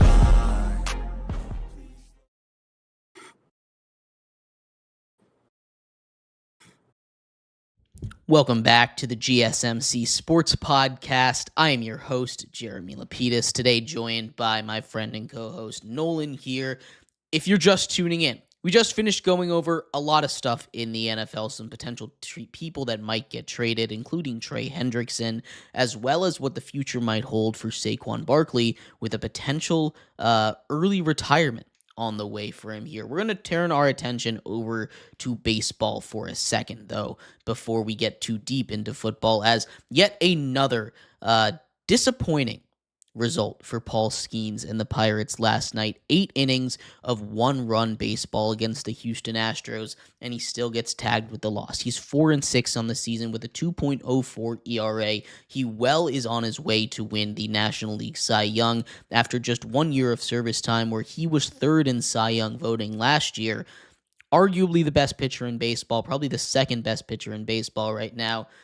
But do the Pirates think about trading him? They have said, no way, no how, not ever. But when you look at some of the trade packages that are there for him, it is kind of hard to pass up, especially with how the Pirates have run their organization in the past with their unwillingness to spend money. We'll get into that in a second. Before we do, though, remember, if you would like to be an even bigger part of the show than you already are, all you need to do is go to gsmcpodcast.net. Or if you're on YouTube, you can use that super chat feature. If you do either of those two things, a message should pop up on the bottom of the screen for you, me, and everybody else around the world to see. If you do have a burning question about sports, anything at all that you would like to ask, go ahead and throw that in the comments. Throw it in the chat. I will get to it as soon as I possibly can. I appreciate everybody so much for sticking around, talking some sports with me here on a beautiful Wednesday, June 4th. But like I was saying, we are going to get here into a little bit of what's going on with the Pirates and Paul Skeens. This has been a hot button issue really all season long.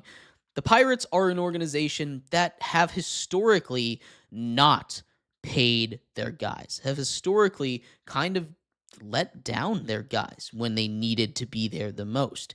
You have in Paul Skeens the next big thing in baseball. Just 1 year of service time in, already looking like he's going to win a Cy Young, looking like one of the best pitchers in baseball at just at his young age already. Teams are lining up to get their hands on him, and the prospect pool that they could get might be a little interesting to the Pirates. Now, do I think they're going to trade Paul Skeens? Absolutely not. They're not moving off of Paul Skeens. Paul Skeens is, of course, the best pitcher in the National League, arguably the best pitcher in baseball, and it's kind of a way of saying the grass is not always greener.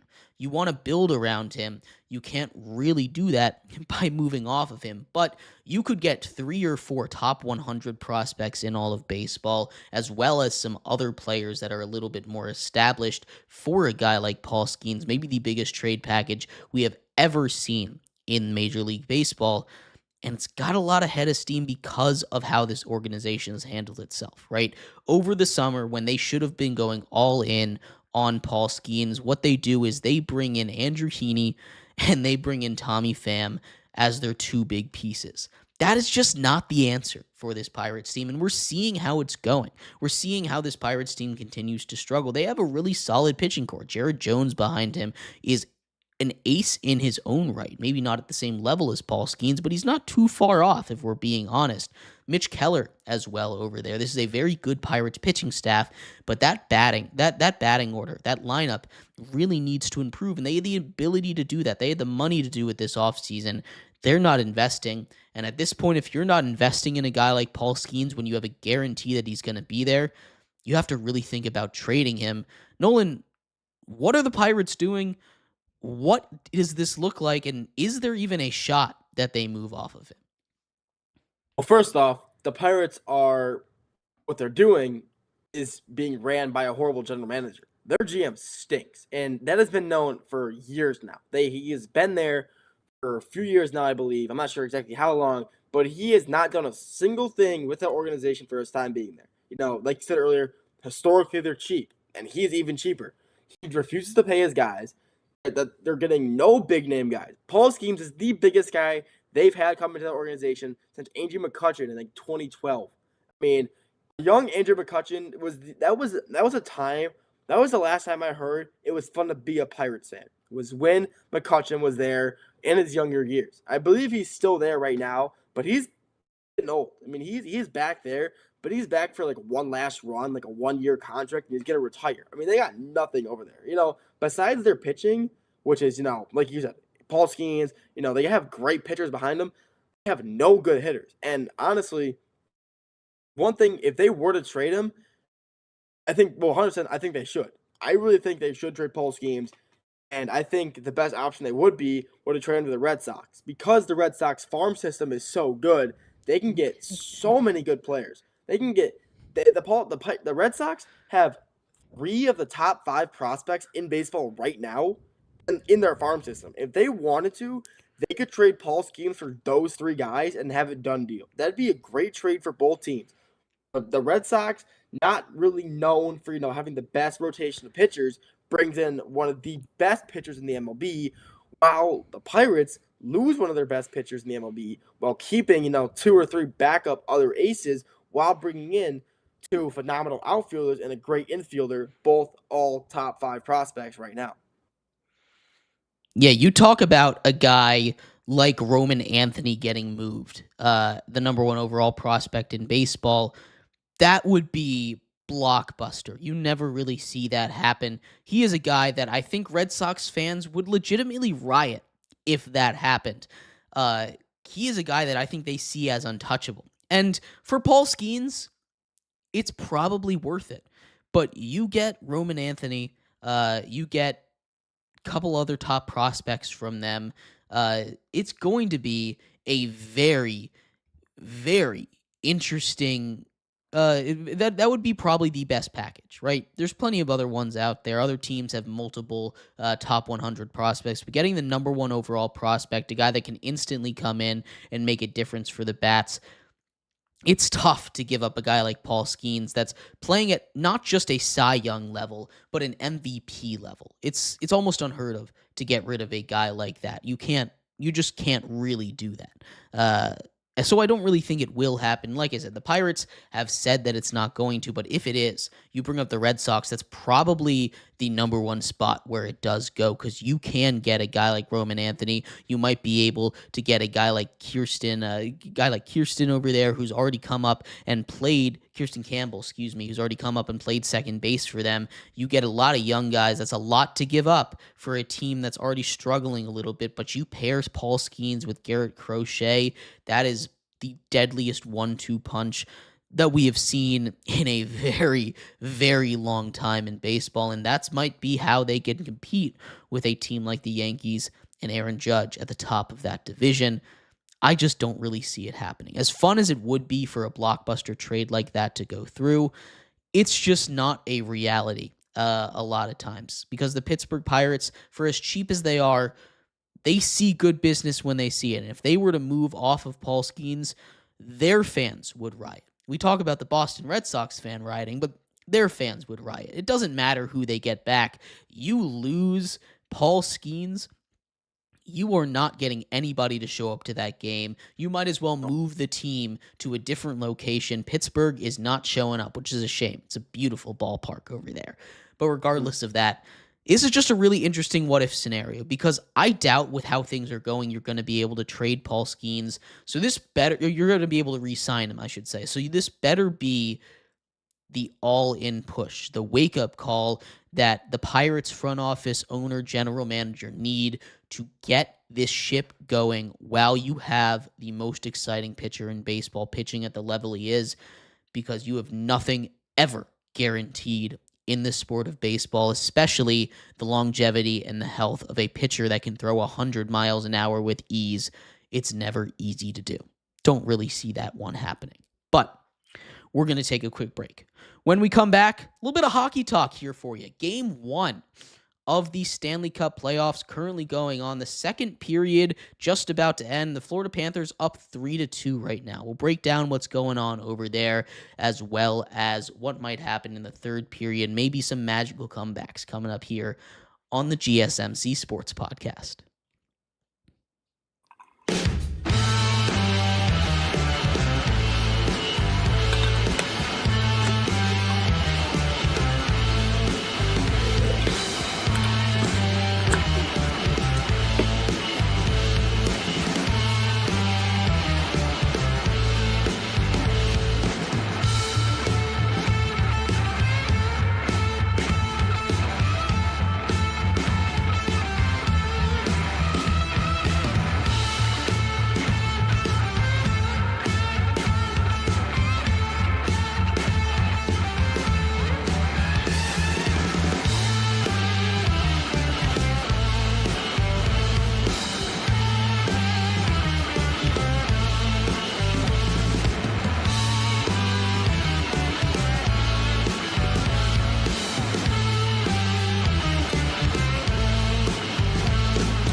Welcome back to the GSMC Sports Podcast. I am your host, Jeremy Lapidus. Today is Wednesday, June 4th. If you're just tuning in, we just finished going over the Pirate situation with Paul Skeens. Should they trade him? Will they trade him? Two very different questions there over here. In this segment, we turn our attention to the Stanley Cup Final. Game 1 underway. Currently 3-2 in favor of the defending Stanley Cup champions, the Florida Panthers. Very fast-paced game. Lots of scoring already. We'll break that one down for you in just a second. But before we do, remember, if you would like to be an even bigger part of the show than you already are, all you need to do is go to gsmcpodcast.net.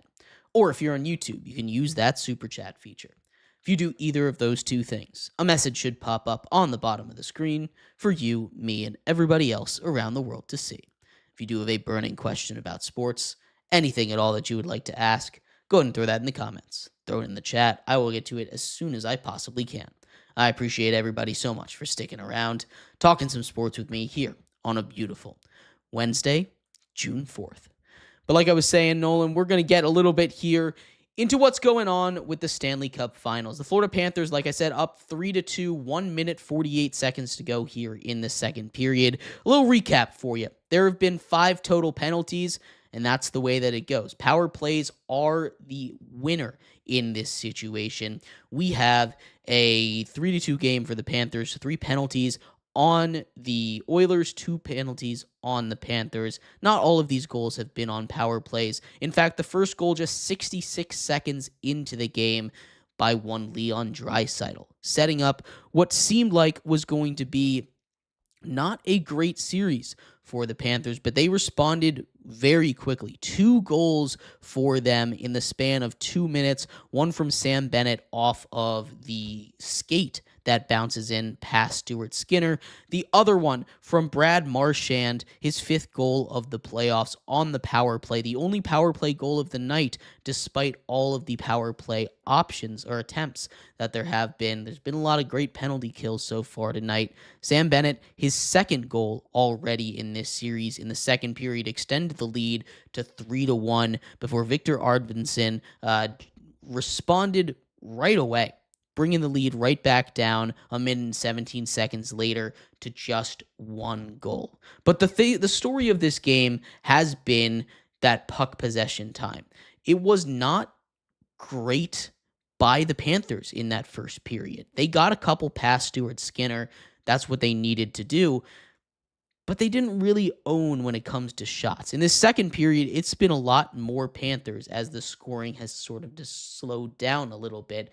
They've come up now.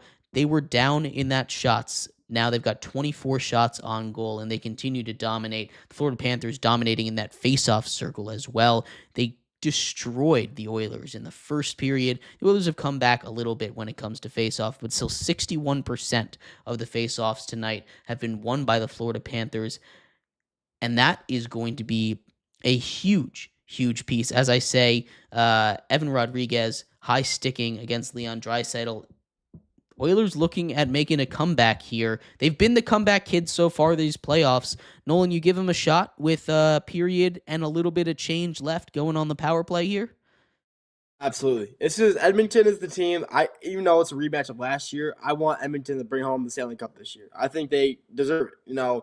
Like you said, they've been the underdog, the little kid on the block this playoff, and no one's really having to prove themselves to get back to where they are. The same spot they were last year, and hopefully they can manage to, not, like I said yesterday, hopefully not go down 3-0 and have to crawl their way back up to go to Game 7. Hopefully, I thought they're in Edmonton right now. I believe that Edmonton will take a 2-0 lead with the home field advantage, home ice advantage, home court, whatever you like to say.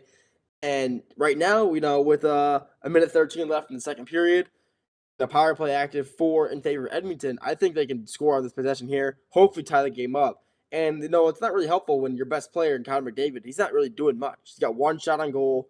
That's really all he's got going for him. You need your leaders to step up in clutch games. You need your go-to guy, your anchor of your team. You need him to step up. And when he's not playing his best, you need other guys to step up. And, it looks like you have guys on the Oilers who are doing that. You have, obviously, I'm going to butcher his name, Victor Arvidsson. I can't say his last name. I'm really bad with hockey last names. Like, obviously, he's stepping up.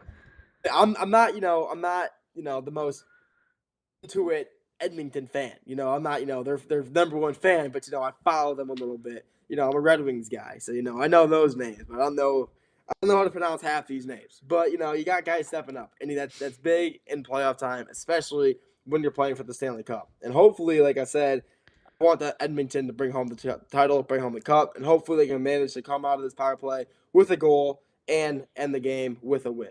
The key piece here is this is in Edmonton. They have the home field, the home ice advantage. They're in their own barn right now. That is something you don't want to lose. Last year, we were talking about it in favor of Florida. The Panthers had that home ice advantage over there. It's a lot different. You take a look at what's going on, just the environment. You can feel it through the screen if you turn it on. Those hockey games in Canada are like no other crowd. And it's the best thing about sports, really, is the crowd, what you feel, the excitement of 40,000 people all in one place. It's something beautiful about just about every game when you get so many people, so many huge emotions over there, and that's what makes hockey so much fun to watch. But as we head into the third period, you cannot lose that home ice advantage to this Florida team, especially with how much that travel matters, right? That was a huge story in last year's playoffs, going not only cross country, but basically cross-continent, with Edmonton being all the way in the northwest and Florida being all the way on the southeast coasts of the North American continent. It is an incredibly long flight, lots of miles being racked up, and you want to win the ones at home when you can. It's a huge win for Sergei Bobrovsky and the Panthers if they can steal home ice advantage away from the Oilers. But like I've said, the Oilers have been that comeback kid, that comeback team all playoffs long, and if anybody can do it today, it's most likely going to be them. But thank you, everybody, so much for tuning in to today's episode of the GSMC's Sports Podcast. I have been your host, Jeremy Lapidus, joined today by Nolan. Nolan, thank you so much for sticking with me here. We will be back tomorrow, breaking down Game 1 of the Stanley Cup playoffs, as well as every other piece of news from around the world of sports, previewing the NBA Finals Game 1 that takes place tomorrow live during our show. Make sure you tune in then. I'll see you. Have a good one. Bye-bye.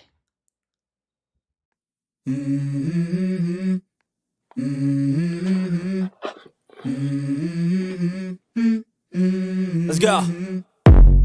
I wake up to a little bit of drool on my pillow, feel like it's gonna be a bad day. Yeah, I'm tired of shit, and the coffee ain't hit yet, damn, ain't that great. I don't wanna go to